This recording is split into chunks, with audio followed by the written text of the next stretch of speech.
Indeed, welcome back. You're watching Good Morning Kenya. Now we get into people. This is Eye on Politics. People in Politics comes on Tuesdays. And already in studio, Mark Dingo, who is a political analyst, is already in studio. We are also expecting Wakili Wairimo P. Gatacha and also George Kithi, who are both advocates of the High Court.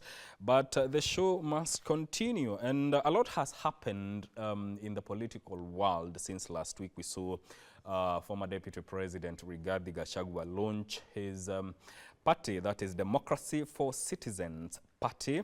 And it didn't go down without drama. We saw some interruptions there. And also, this move was also criticized by a few people who, one of whom is Farouk Kibet, who says the party that was launched by the Deputy President does not really offer real solutions to Kenyans.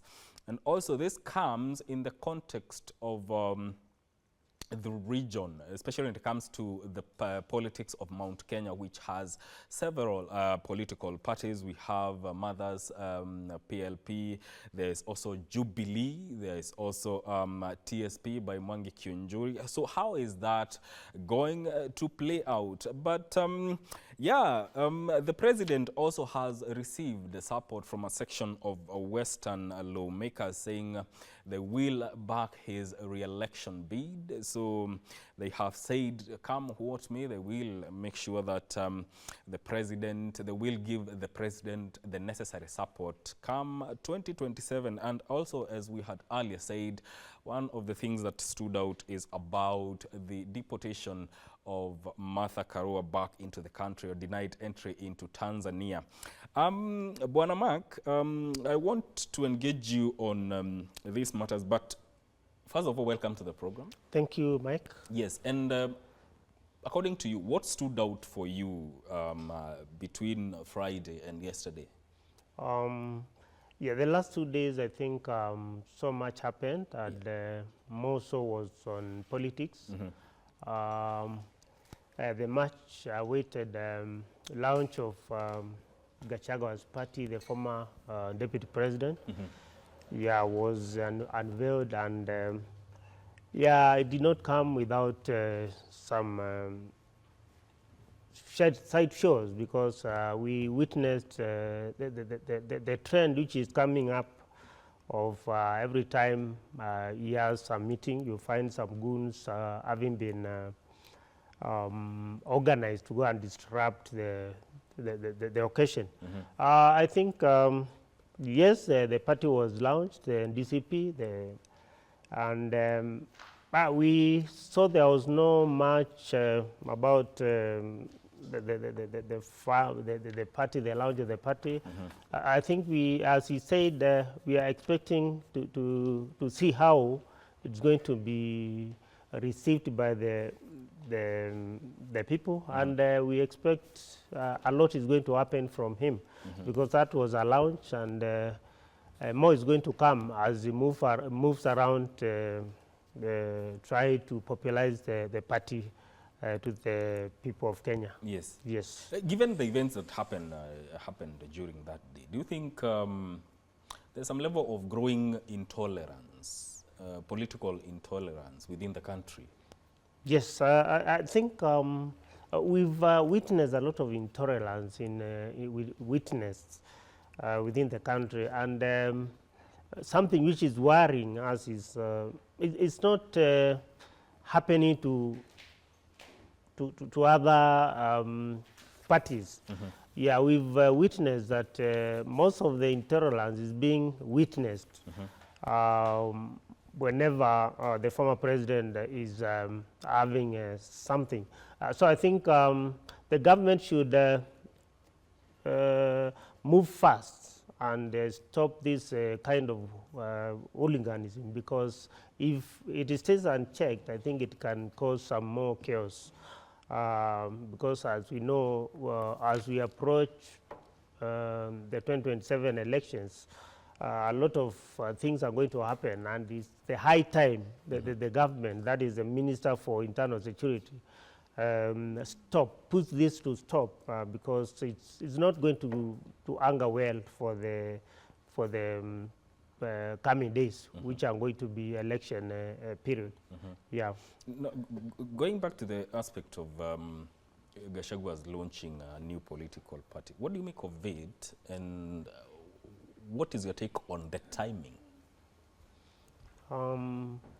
As we had expected, we knew very soon he was going to launch his party. And I think as things stand now, it's going to be a party to reckon with. Because if you look at what is happening now within Mount Kenya, it's not like 2022 when they approached the elections without a party. But this time around, they have a party, and the DCP is going to be, I think, one of the major parties in Mount Kenya, not even in Mount Kenya, but also in Kenya, because if you look at even the officials, he has tried to put people from different parts of the country, because we have the Secretary General, who is the former Secretary General Malala of UDA. He has also tried to incorporate even all the political players, which I think is going to make it one of the biggest parties after UDA, ODM, and Wiper. Yeah, I think the party might and is going to be one of sought after by many politicians. How do you see that playing out? Because it's not like Mount Kenya didn't have political parties. There are several political parties. We are talking about PLP, TSP, there is DP, then there's this entry of DCP. How are we going to see a competition between the two in terms of popularity, and are we going to see a return to euphoric kind of, let's say, voting when it comes to party politics within Mount Kenya region? I think what is going to happen is, yes, there's going to be some sort of competition within other parties, because we have the CC, that party of Moses Kuria, which is also has some elected MCAs within the country.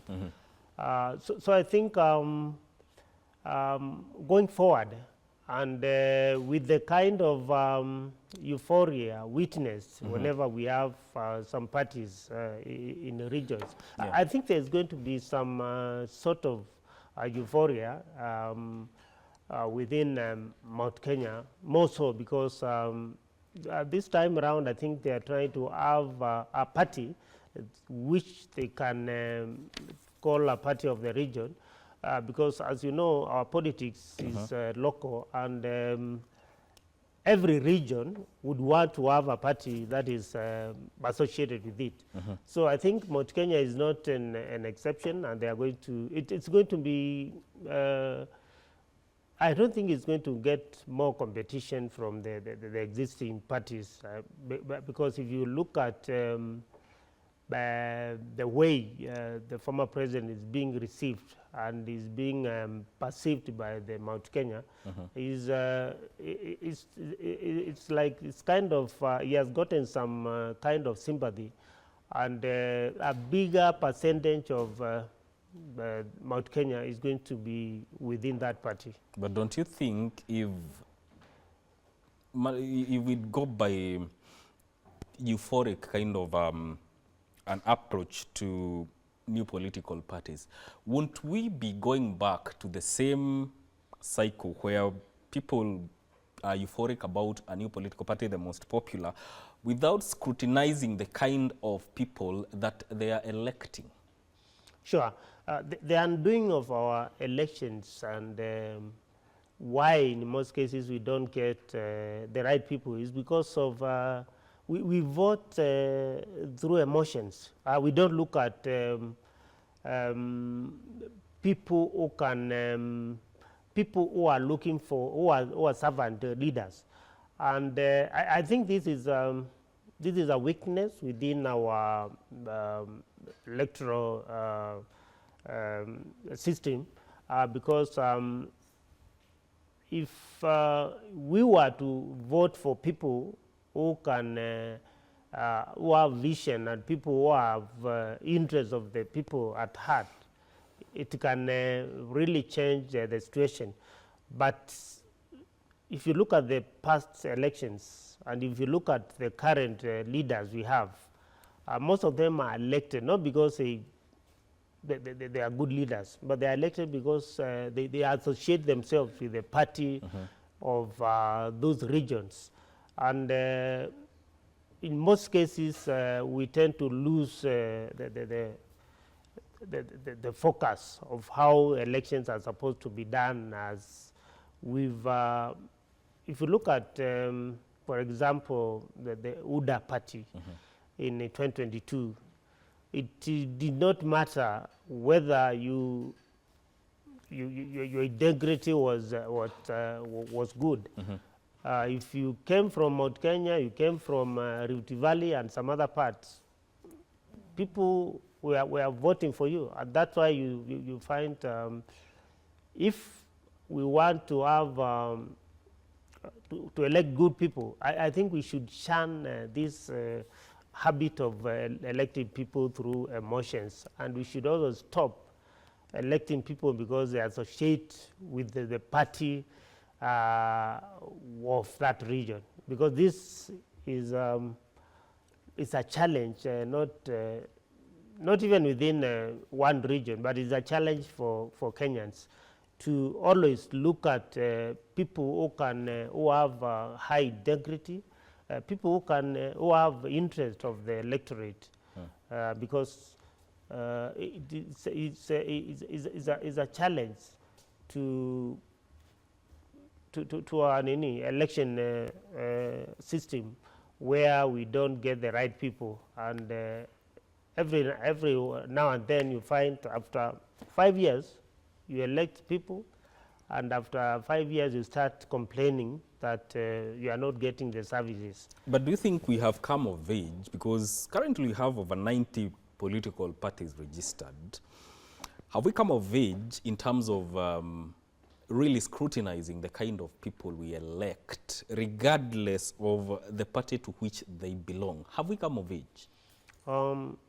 I think there's much which needs to be done, and much is supposed to be on doing some kind of awareness to our people and how they are supposed to approach elections, because one, we still make the same mistakes after every other election, and after electing our people, we tend to forget the reasons why we go to elections.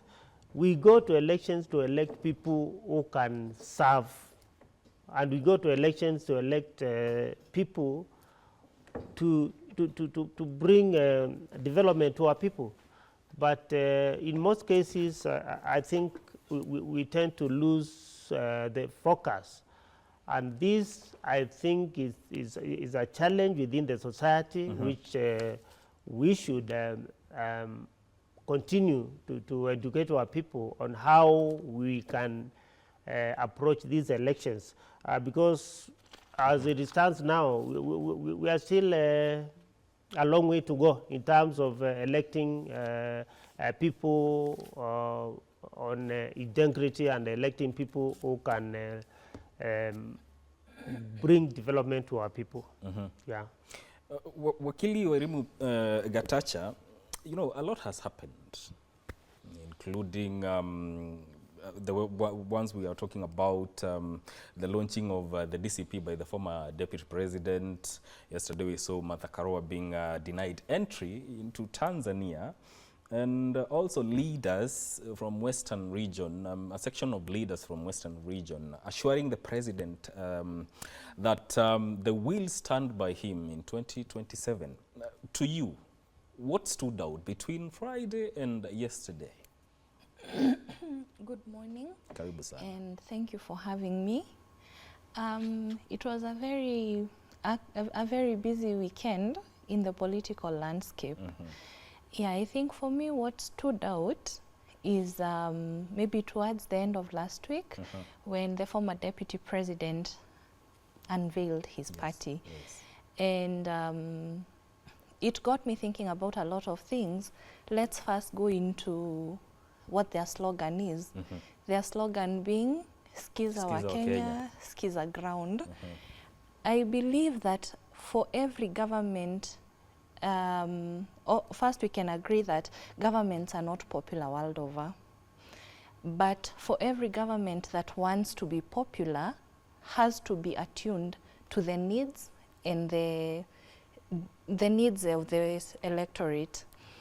It's important to know to bridge that gap between leadership and the electorate so that public trust can be earned. However, it is what was mentioned earlier about euphoria. There's some euphoria that comes every time during the election period, and there's a way people vote. And we are looking at especially this Kuskiza ground, and it gets me thinking, what exactly? Is it done as a PR exercise? One, so that you can appear to be attuned to the needs of the people. And two, are you placing so much reliance on popular opinions by the electorate? And whatever the electorate is telling you, is it sustainable for the well of the country in the long term? So it really got me thinking about what democracy is, how we are working towards growing and developing our democracy, and also about civic education, because I feel that is something that needs to be done very heavily in our country.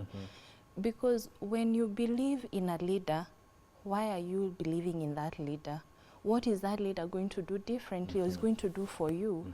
So I feel like civic education is going to go a very long way, because it also trains us as the citizens of Kenya how to be tolerant, how to respect diversity, and how to promote and distinguish between what is right for our country and what isn't.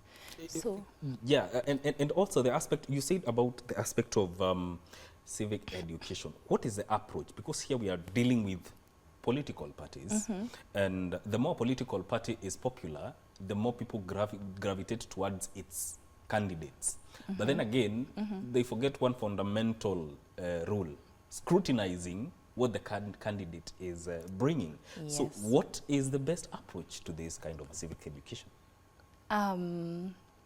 I think we have to admit that Kenya is a very highly political country, and everything that happens is politically driven.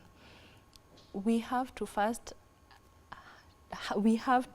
by all means, separate our emotions. I don't know how well we are doing that as a country, but we have to, because what we are actually seeing is a disagreement between two gentlemen who vied on the same ticket.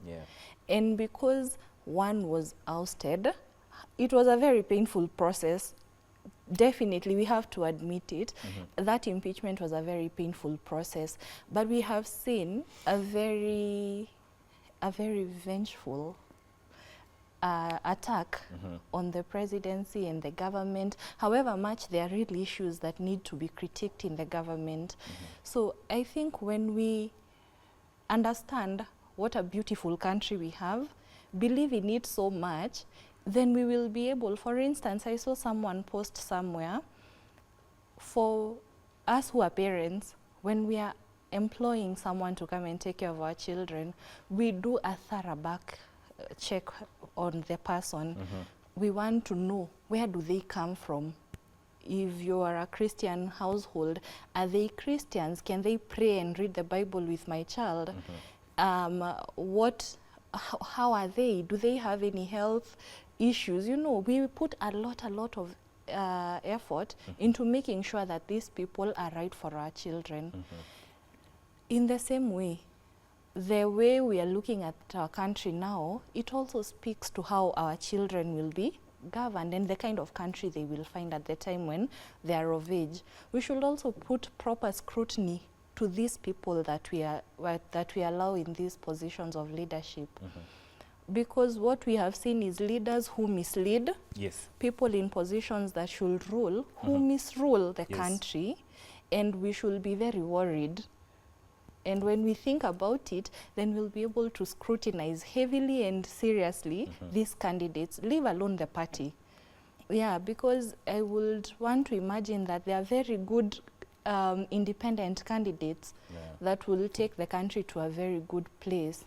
I recently had exchanged a banter with one of my friends, and we were talking, and he told me that it is about time Kenyans picked some very good CEOs from big companies, and those that deliver and get the work done, lock them up like the conclave and tell them, pick for us a president. Because we just want someone that will work and get the work done.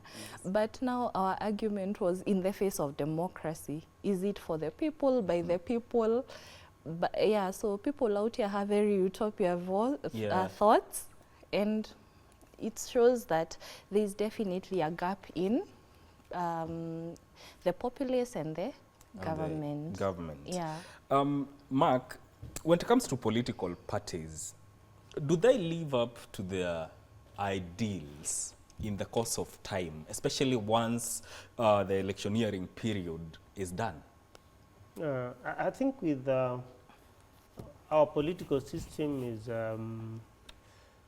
it's designed in a way that all the political parties are not meant to, they are meant to have some ideologies, but rarely do we get parties who adhere to their ideologies. Because merely you find most of the parties in our country are regional and more so tribal. Because if you look at the former 8 provinces of Kenya, you'll find that in each there is a political party associated with that particular region. And this is this has really given that view that even by having so many parties, we are not even getting the right the right leaders, because as we have said, whenever we go to elections and elect people on the emotions, and we also elect them because they try to associate with certain parties which meant for some regions. Yeah, we don't really get the right the people. So you'll find we have people who are elected with certain parties, and what they can do so that they can keep their seats is merely to associate with that kind of a party. And I think if we want to change the way we elect our people and the way we manage our parties, we need to do much on civic education, so that we can educate our people on why and how to get the right parties and how to get the right leaders. Because as it is now, we are still behind in terms of political democracy. A good example is whenever we have nominations for within political parties, we really get the right people. Those who are given nomination certificates are people who associate with the owners of that party, and from there we start missing the point. So I think our political parties are not they don't, I don't think that any has any ideology that can be said to have been followed. Yeah. Wakili, I'll throw the same question of if the political parties live by their ideals, especially after elections, or are they just a means to an end? I think I will support the latter, looking at the history that we've had with political parties that have been formed and or coalitions and how they have been carried through. For me, I look at them as what they have been used as, special purpose vehicles, because there is an alliance that will create euphoria with the populace and will get them elected. That is why you will find most people will want to get the party ticket when they are vying for any other position, because the party assures them more of being elected than whatever it is that they want to do for the people. You will find that is why there are people who vote using 6Ps. Yeah. You have no idea who this member of the county assembly is, but since he's on this ticket and this party appears to be creating some euphoria, then I'm going to vote for him. We have to, that is why we need to think very heavily about civic education and have it introduced at different levels of learning, like maybe in high school, at the high school level, because we need to have a generation that is aware of their rights and responsibilities, where they begin and where they end, and what putting their resistance in something, how it should be done, because we have to put the government on its toes, we have to critique it, because there is the whole idea of separation of power, which is also part and parcel of democracy. So it is anyone's right to register a political party. No one can be told, since we are now a multi-party democracy, it is everyone's right to register a political party that holds national values, not a political party that is from a certain region. So I think as we continue understanding and appreciating the civic education space, we'll be able to slowly by slowly grow our democracy. It sounds like something that is probably never going to be achieved, but that conversation has to start somewhere. It really has to. Indeed. Yeah. Let's take a very short break. We'll be right back to continue with Eye on Politics right here on Good Morning Kenya. Stay with us.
Indeed, you're watching Good Morning Kenya. Welcome back. This is Eye on Politics, where we talk matters politics and everything in between. This issue of political parties, Mark, there's the issue of, we've talked about the aspect of civic education. But in all this, what is the responsibility of political parties? Because every political party says they are founded on ideals. How do they make these ideals understood by the people to see if they are aligned with whatever the needs of the people are? So where does this, how does it play out? How does that responsibility play out, especially for political parties? The political parties have ideals which they present to the people. Yeah, once they are elected. But I think the disconnect is within the society. Yes, we have political parties with good ideas and with the good constitution. But you know, for any political party to get some support from the community or support from the people, it has to find a way of getting getting people so that they can have a following. But if you look at our society, we have a challenge also, because whenever one wants to vie within a political party, you will have to, one, adhere to its ideology, not for the purposes of following them, but for the purposes of being elected.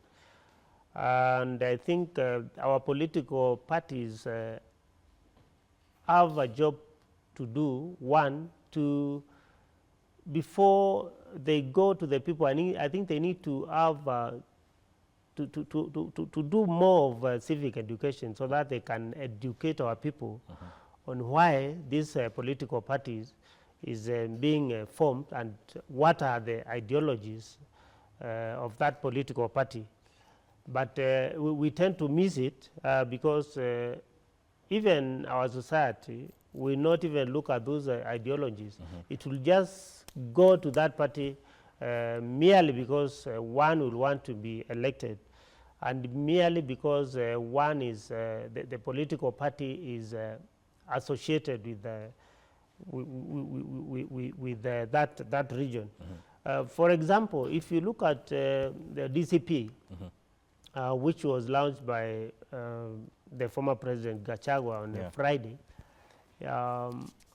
it has one of the best ideologies, because if they are going to follow that ideology, I think it's going to, it can be a party that can transform this country.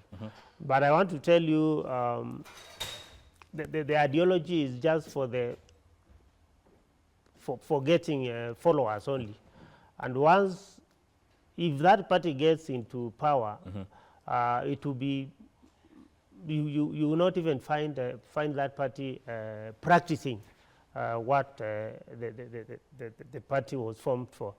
Because I think one of our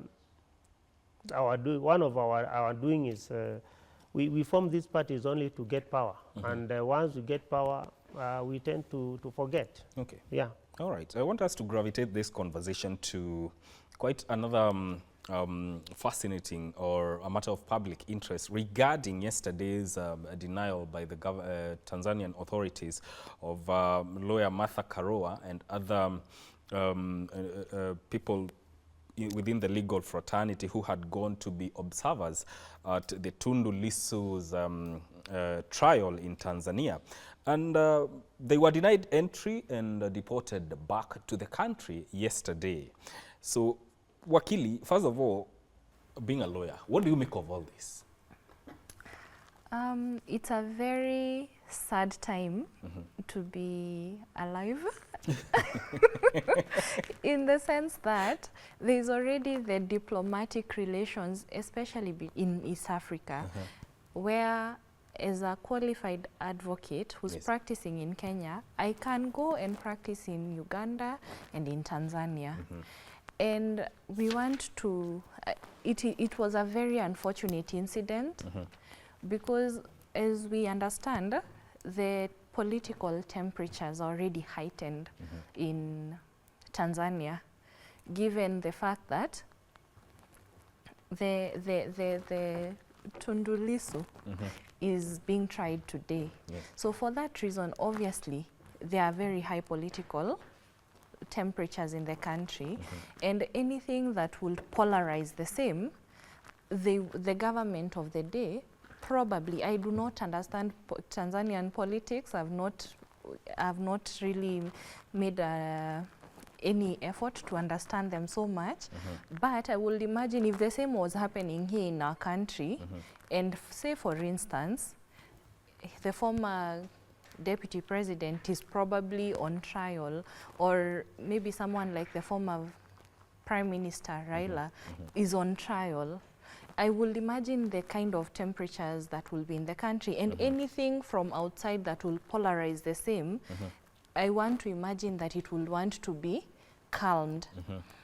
It is, again, let's go back to the question of democracy and following due processes, the rule of law, the respect for rights and rights of human rights for each person.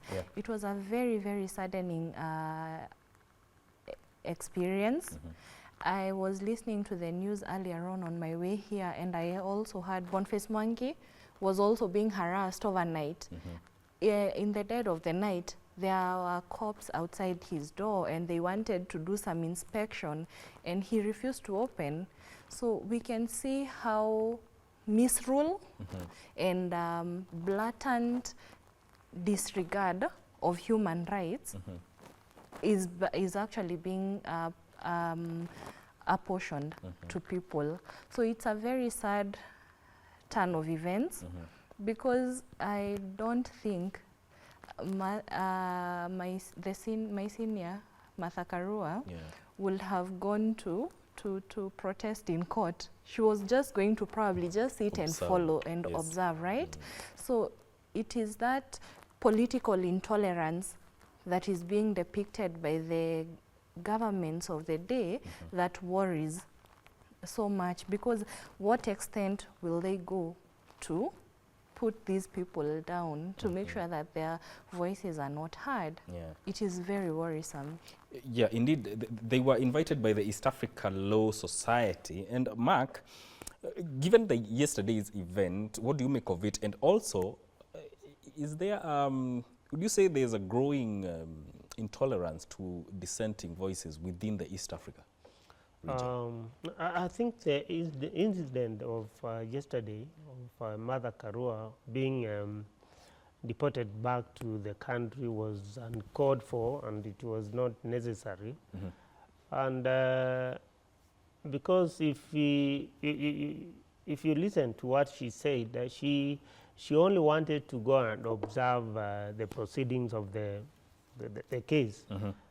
And I would wonder why the government of Tanzania would have an issue with Martha Karua going to their country and observing the proceeding of the case of Tundu Lissu. It puts to question the Jumuiya ya East Africa, because we call our East African countries as brothers, Tanzania, Uganda, Kenya, Rwanda, and the rest. And every time we have an issue of politics, I think it's not wrong for any citizen of either of those countries to visit and observe the happenings of that case. So I think there's yes, there's a kind of intolerance which is cropping up in the East African countries, because even recently you witnessed what happened in Uganda. Mother Karua went to represent the BCJ in the commercial case, and she had to go through a lot before she could be allowed to get a license to practice in Uganda. And I think our East African presidents need to sit and have a brotherly conversation on how our citizens can be incorporated in some of these issues, because what we are now witnessing, I think, is our democracy is at trial in the East Africa countries, and Kenya is not even an exception, because look at what is happening in those campaign instances of the former president. Every time he has a political rally, yeah, we have seen he's being followed by a contingent of policemen, and I think we need to grow up and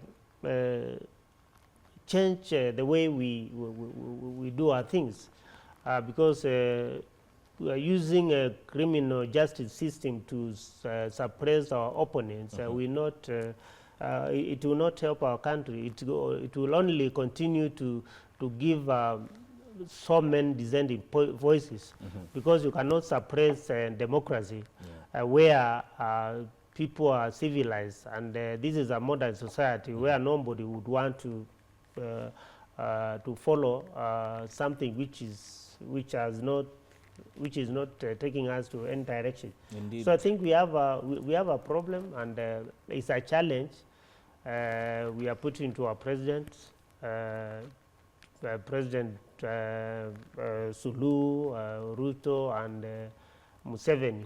Yeah, let's have that brotherhood, because our East African countries, we share a lot. We share some cultures, we share so much, and we would want to continue as brothers and sisters of the three East African countries. Indeed. Wakili, looking at the dynamics, especially when it comes to how opposition politics are dealt with within Kenya, within Uganda, within Tanzania, is it that, does it indicate a shrinking space, especially for democracy within the East African community?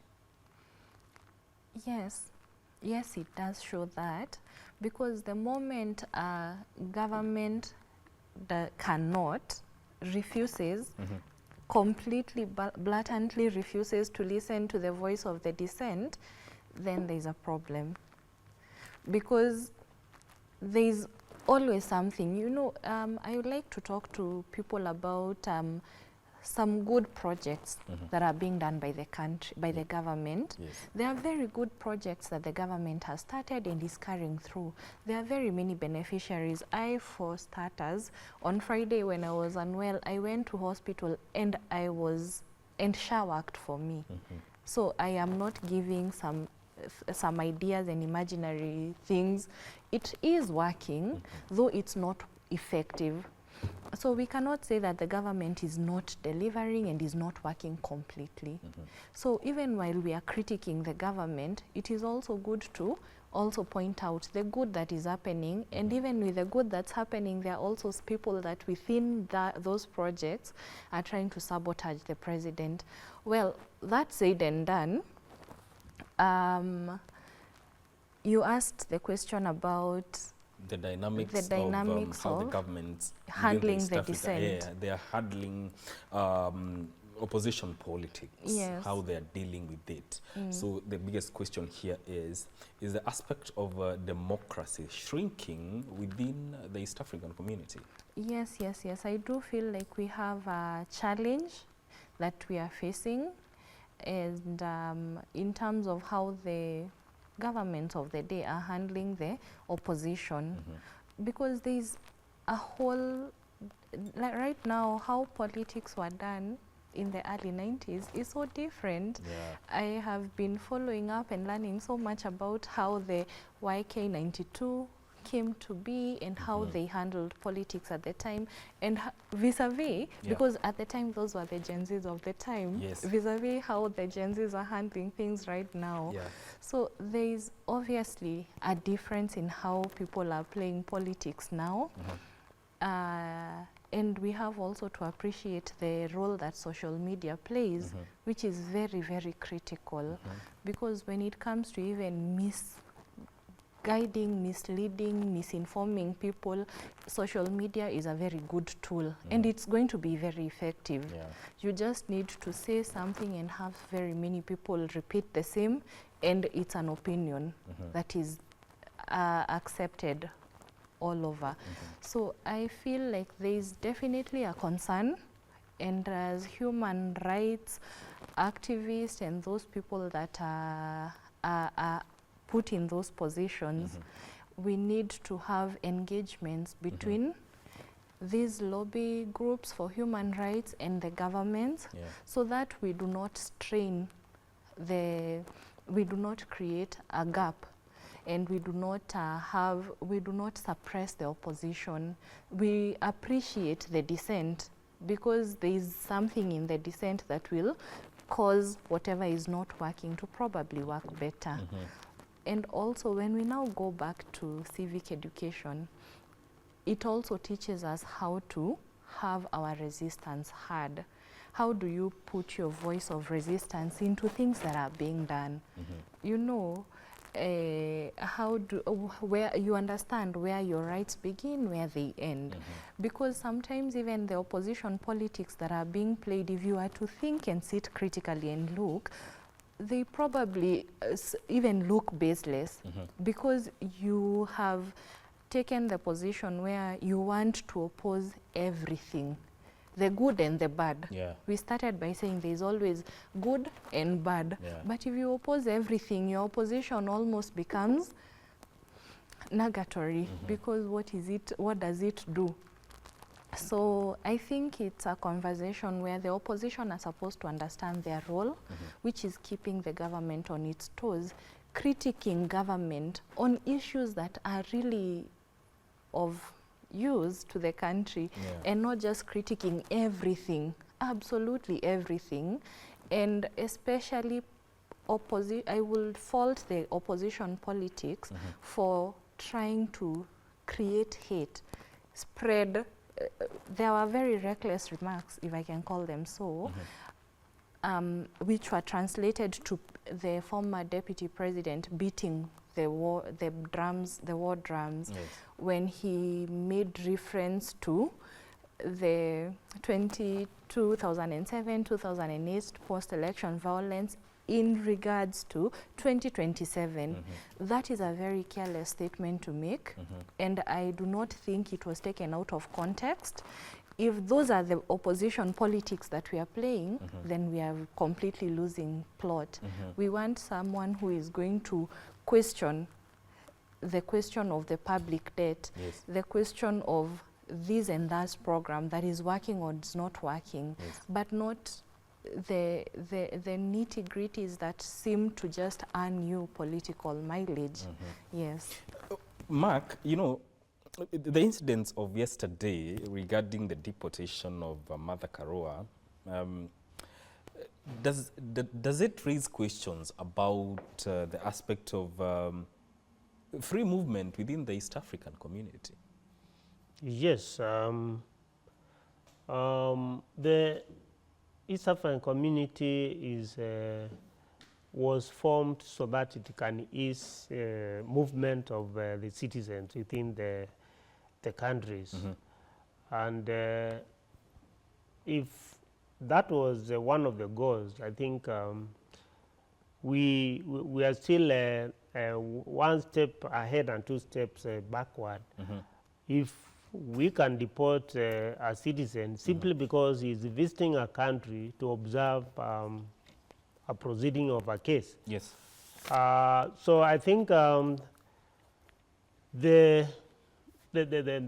goal and the vision of the forefathers of the three countries was to integrate the East African countries as one community where one could do business in either of those countries, where our citizens could move around without any harassment.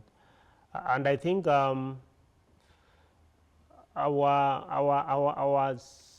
countries, I think, have a lot to be done so that we can go back to where the first president of the three countries, that is Yoweri Kaguta Museveni and Jomo Kenyatta, left our East African community.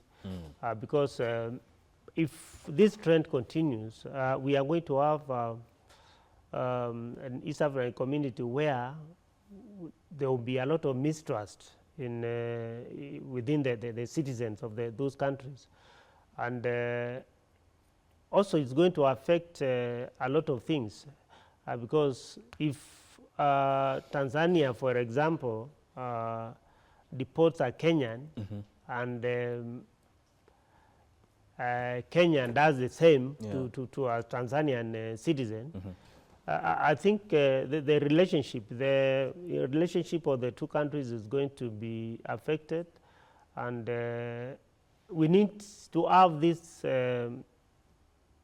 relationship so that we can continue to do business with those East African communities, because if it were in modern democracies and you deport one of their citizens, we could be having a lot of noises.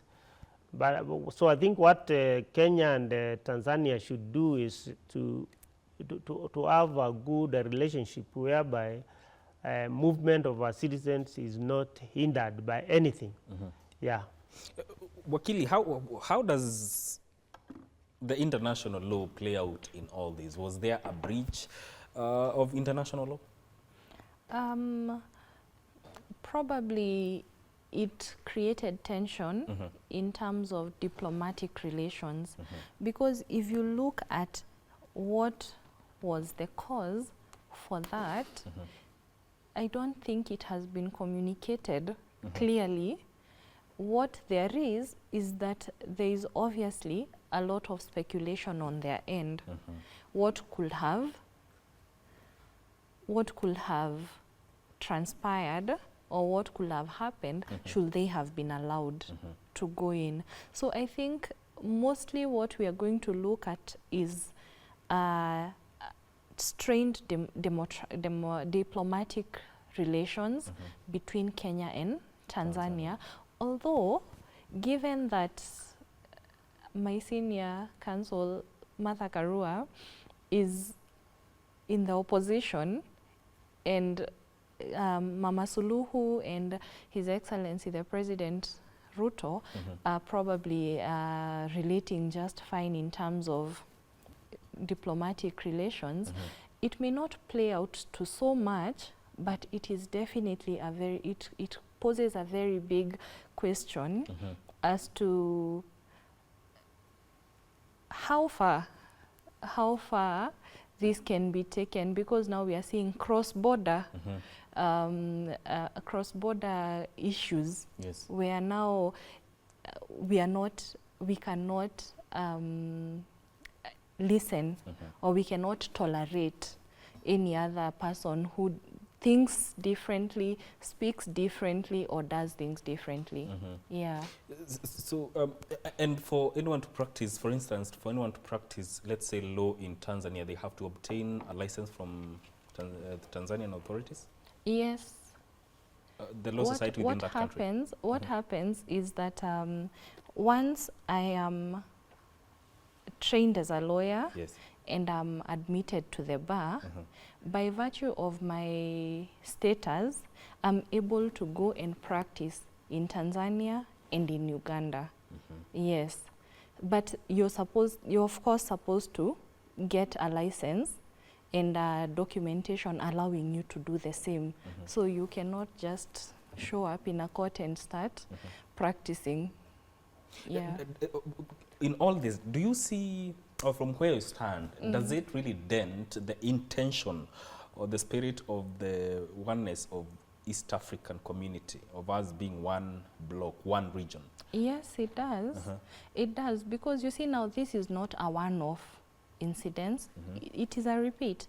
Like the way Mark rightly pointed out, it happened with Kizza Besigye when Martha Karua, being the vocal democratic patriot that she is and proponent of human rights and respect of the same, has gone to cross-border, has gone to Uganda, and that one was not tolerated, has gone to Tanzania, and that has not been tolerated. So of course it makes you, it leaves a very bad taste in terms of what is the future of, one, advocacy, cross-border, because I may have maybe not a very high profile case there, and I'll be allowed to practice. But what if I have a high profile matter? Then how is my status of practicing there different than when I'm handling any other matter? So it obviously poses a very big question in terms of cross-border relations and practice in the legal fraternity. It obviously, it's worrisome. I think we have seen people weigh in and give their comments, and even the Law Society in Tanzania has also weighed in, and it's a very, it's we can't say it's unprecedented because we have seen something similar, but it doesn't create a very good precedent nonetheless. Yeah. Mark, do you see this being handled at the diplomatic level, or it will just end at that? I think what is going to happen is I can see it's going to maybe end at that, because as Wairimu said, Martha Karua is a private citizen. She is in opposition, opposing the government. And at the level of the two presidents, I think they will talk it, and I don't think it's going to have any implications. But to the level of the other citizens, that is Martha Karua, our followers, people of Kenya, it's going to have it is going to dent some relationship between the two countries. And although it looks as a small incident, it can trigger more things between the two countries, because if it is not attended to and if it's not solved within the level of the two presidents, I think in future we might see something more serious happening, and that can also be something which is not going to be, it's not good for our democracy, because this trend of trying to suppress the opposition, and it's also extending to other countries. I think it is something which needs to be looked at, so that we don't look like we are not developing. The years of yesterday and the years of today, we need to have some change in terms of how we do things, and this is a challenge to our leaders at the level of the presidents, so that they can see how to handle some of these things quietly without exposing them to be things that can affect our relations.